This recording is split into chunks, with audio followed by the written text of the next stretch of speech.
Welcome to Garden Delights. I'm Susan Howington, Family Consumer Science Agent with the Henry County Cooperative Extension, partnership with the University of Georgia Extension. Today we're going to be talking about blueberries.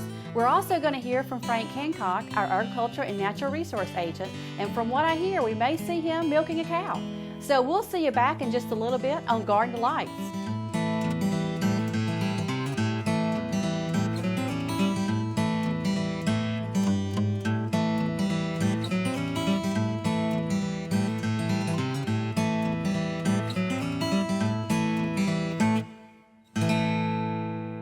Today we're going to be talking about blueberries, and it's one of my favorite fruits, and I can't wait for it to get ready around June, July, and sometimes they're into August depending on the type of blueberry that you've planted.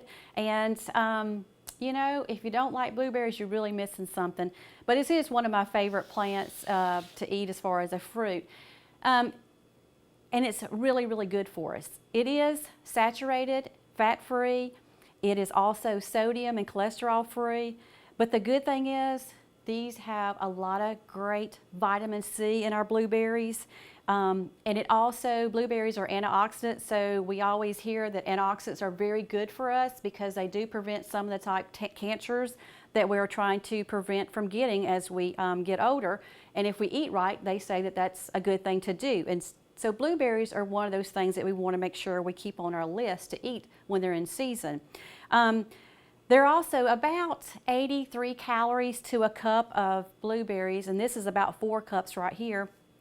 And so you can see that you can eat a lot of blueberries for less calories than you can eat a lot of other things that are not good for you.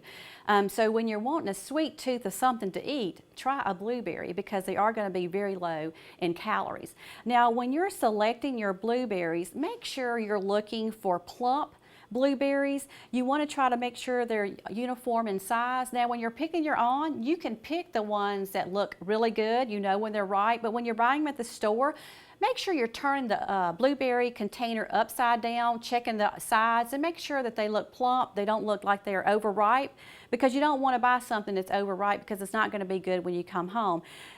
Blueberries also, to me, I call it like a little frost color to them, but they also have what we call like a little frost color to them, so you're looking for that. They don't have a whole lot of shine to them. You do want to wash them before you eat your blueberries, so it's very important that you do wash them. But you don't want to wash your blueberries until you're getting ready to eat them or use them as far as baking. And also, if you're going to make jams and jellies, you do want to wash them at that point. Now, blueberries will stay in your refrigerator for about 10 to 14 days, which is really good. But I hope that you've eaten them by 10 to 14 days, or if you haven't, that you're putting them into good use as far as a jam or a jelly. But they do freeze very, very well. Now, what I recommend is to put them out on a cookie sheet and freeze them, and then put them into a container that is a freezer type container. It's a Ziploc bag or plastic container that is for the freezer. And they will freeze in your freezer. For about a year, you probably want to use them because the longer you freeze a fruit, the quality of that fruit, it is not going to be as good if you could eat it in the next 6 months. So they will freeze about a year, and so you want to try to eat them as much as you can. In the hot summer, frozen blueberries are a great way to cool off. So you don't have to just freeze them just to stick them and wait for later to use them. You can eat them in the summer and eat them when they're frozen. To me, that's just a great way to cool them off. If you got kids, great way for them to come in. They want something to eat to cool them off. Give them a cup of blueberries and let them go at it as far as eating it. But they freeze so well, and they make great jams and jellies. I don't know if you're into canning, but if you are, please think about doing you some this summer if you got some blueberry trees, bushes. So just keep that in mind. Great, great source of vitamin C, a little bit of vitamin K. You can't go wrong with some blueberries. So when we come back, we're going to be making a blueberry cobbler. And but first, we're going to hear from Frank Hancock, and he's going to tell us how to milk a cow.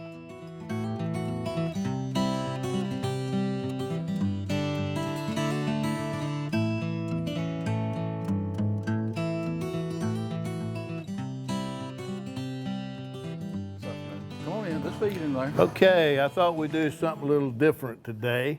We're going to milk a cow. We haven't done that on our on our show up until now. Used to, there were a lot of dairies in Henry County, and that's not the case anymore. There's only one small herd I know of being milked. But Jimmy Carter out here at Southern Bell, he has taken his dairy barn and converted it into a classroom so that he can teach school kids where milk comes from. And so he does a demonstration out here on a regular basis. So I'm going to turn it over to Jimmy Carter and let him tell us about dairies. Well, thank you, Frank. Yeah, this farm has changed quite a bit. I grew up on this farm milking cows and was the third generation to do so.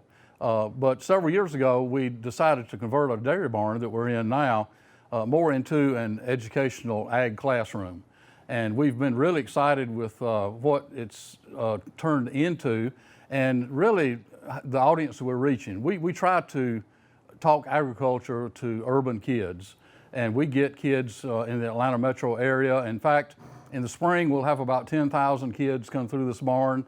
In the fall, we have about 20,000, so around 30,000 school kids come through this barn. And I have the unique opportunity of talking about where milk comes from, which most kids, unfortunately today, don't have a clue. So what we have converted our farm into is from a purely dairy farm into an agritourism farm.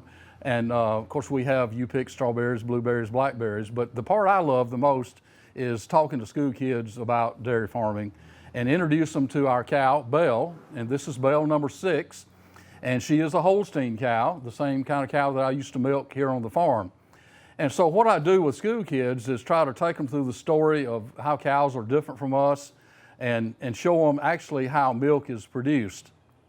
And I really enjoy doing that, and the kids really are quite receptive to that because it's something totally foreign to them. Again, just these are kids within a 50-mile radius generally of our farm. So I go through the story of how milk is produced. I introduce them to Belle and talk about differences between cows and us. And one is size, obviously. Holstein cows will average weigh in about 1,500 pounds, so they're a lot bigger. They start their productive life at 2 years old and can live to be 15 or 20. I get a lot of those questions. But what I want to try to do to school kids is talk more about differences, and part of that involves what they eat. So I go through the story of what cows eat. Of course, it's grass, hay, feed, and show them some of this, talk to them about the amounts of that in water, and the fact that they have the unique ability of taking feed, grass, hay, and water and converting it into milk. And so I introduce them to the cow and show them that the milk, of course, is produced in the cow's udder, and she's trying to hide it right now, but the udder is right here. So the job of the dairy farmer is to get the cow in the barn, get her udder clean, and get her ready to be milked. And what I always tell the school kids, I want to tell them a little bit more about our history, in that my grandfather started milking cows on this farm 77 years ago, back in 1938. And back then, we didn't even have electricity out here on the farm. And so I asked him, I said, how did my grandfather milk 8 or 10 cows without electricity? And they automatically go to doing this. They understand that much about it. And so I'll show them, demonstrate how my grandfather used to milk cows into a bucket. But instead of me doing it right now, we have an expert with us, Frank Hancock, that is going to try his hand at trying to milk a cow now. So Frank? Oh, well, yeah, you know, Jimmy, it's been a long time since I milked a cow.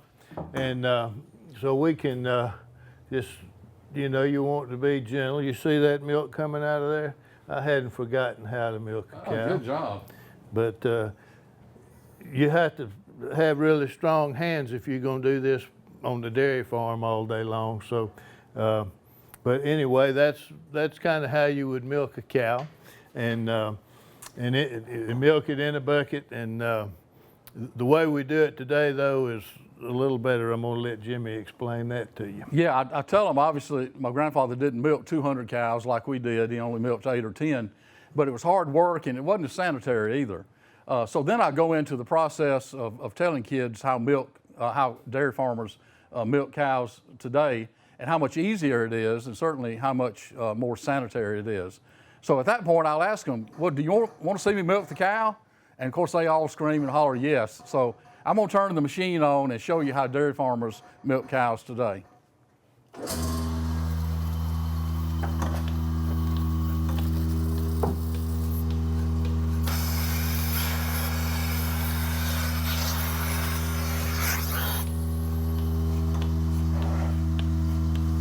course, the milk comes from the udder through these lines and into this container, which is called a weigh jar.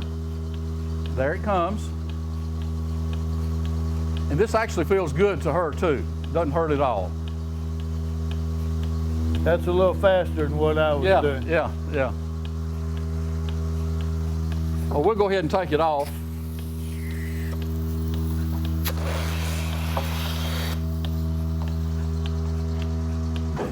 Okay. But kids today, just when they come in the barn, they'll see me milk her by hand and then milk with the machine, and they finally get it. You can see the light come on. They'll say, "Oh my gosh, milk comes from a cow." Many of them don't even know that, or they don't believe it. So we try to do our part for ag education. We do it with a lot of other crops on the farm too. But this is what I love, because I grew up doing this, and actually majored in dairy science at the University of Georgia back a long time ago. But hopefully the kids will remember. And just one closing remark, Frank, even today, I had a group of kids from the Atlanta area that came in, and I asked a question. I said, well, how can Belle eat grass and hay and we can't? And one of the kids said, she has 4 stomachs. And I thought, my goodness, how did you know that? He said, I've been here before and I remembered.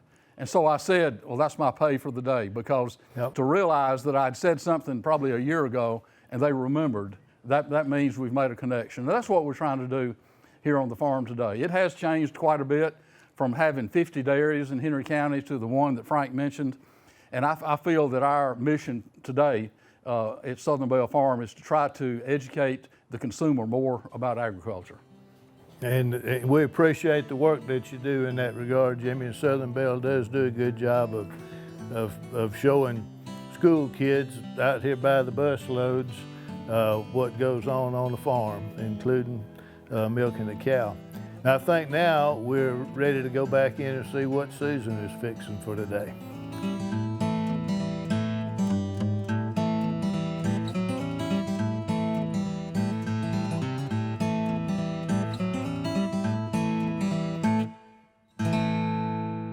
Welcome back to Garden Delights. Today we're going to be making blueberry cobbler, and very easy steps to make. It's got a lot of good blueberries in it.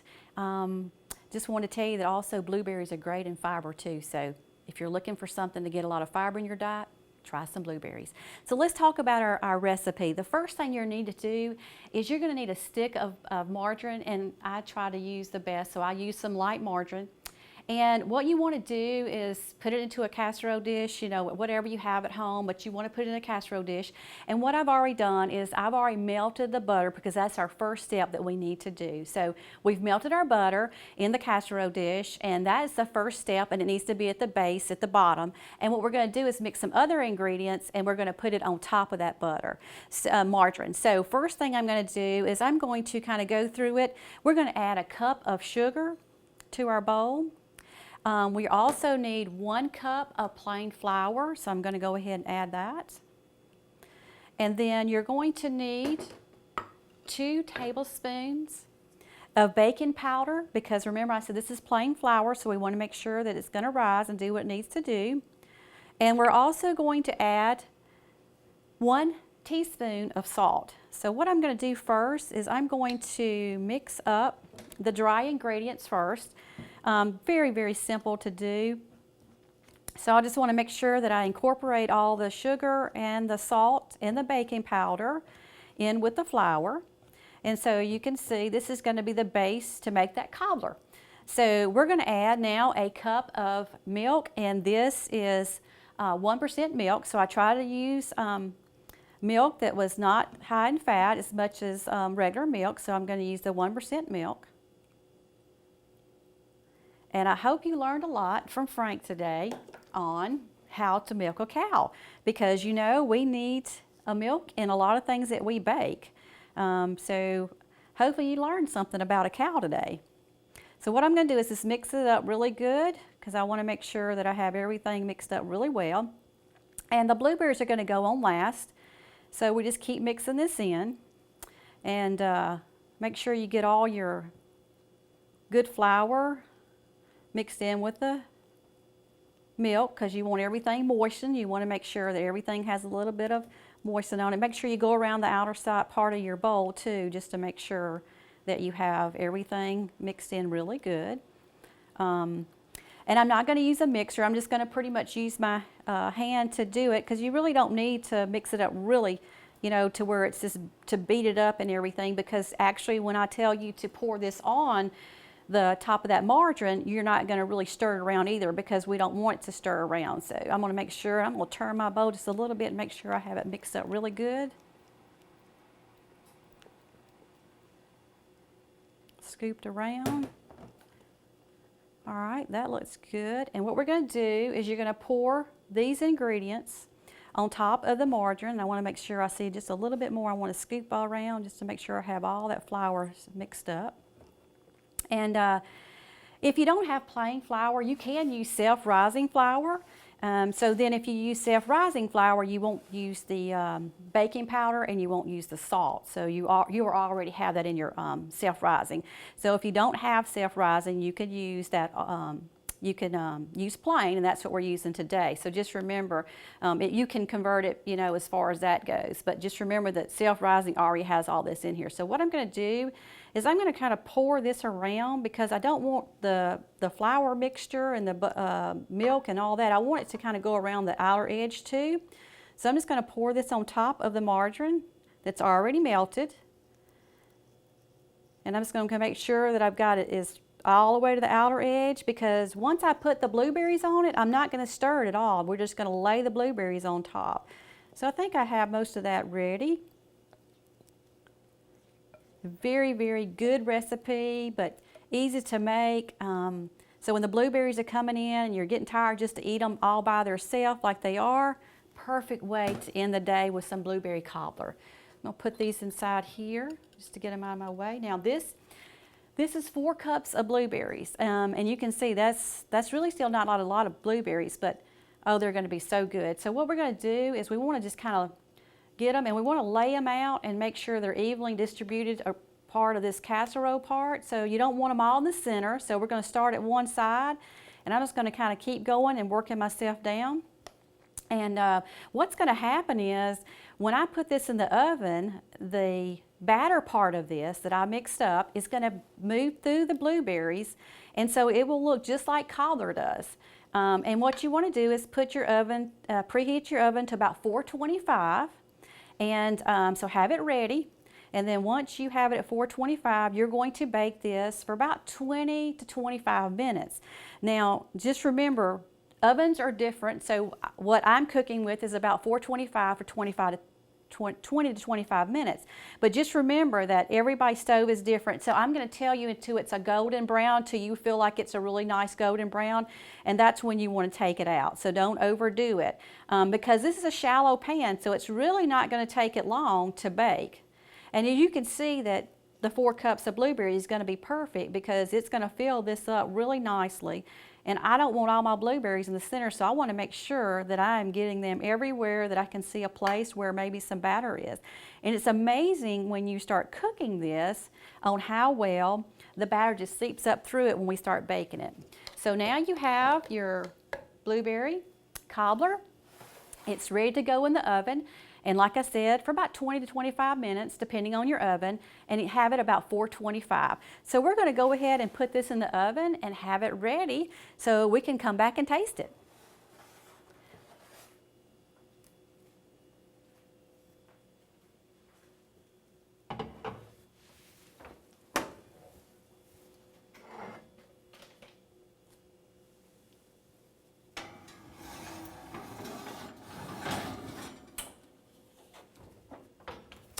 So we're going to wait till it's ready, and you know, sometimes you just can't eat cobbler without ice cream. So I tell you this, when Frank comes in to taste our blueberry cobbler, we're going to treat ourselves today with some ice cream. So we'll see you back in just a little bit on Garden of Lights.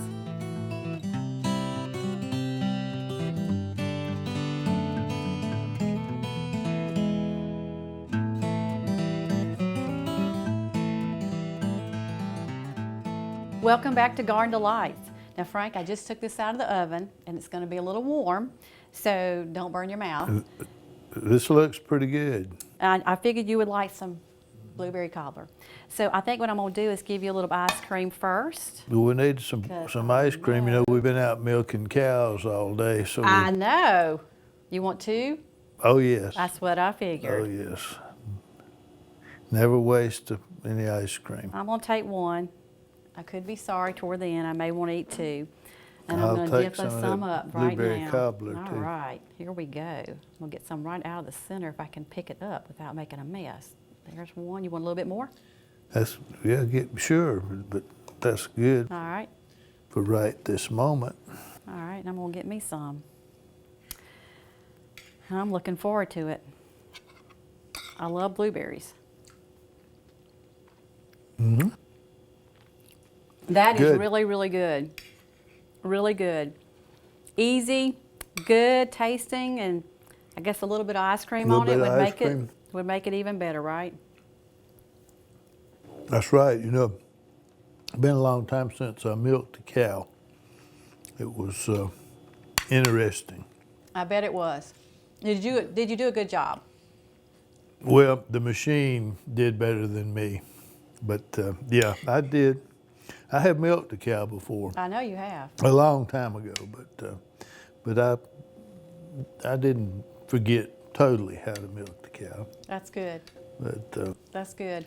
Well, you know, we got to have milk to do all this good stuff that we like to eat. So it's a That's good right. thing you milked the cow today. that's right, milk and blueberries with this. Nothing can beat this. That's true. That is true. Check out the website for the recipe. I know you want to put it into your recipe box.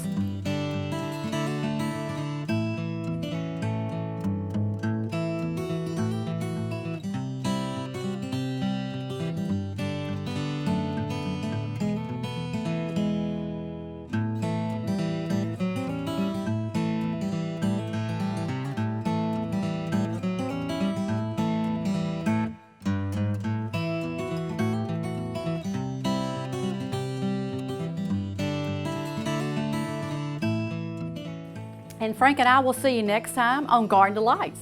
You know what you get when you cross a cow with a ghost? What's that? Vanishing cream.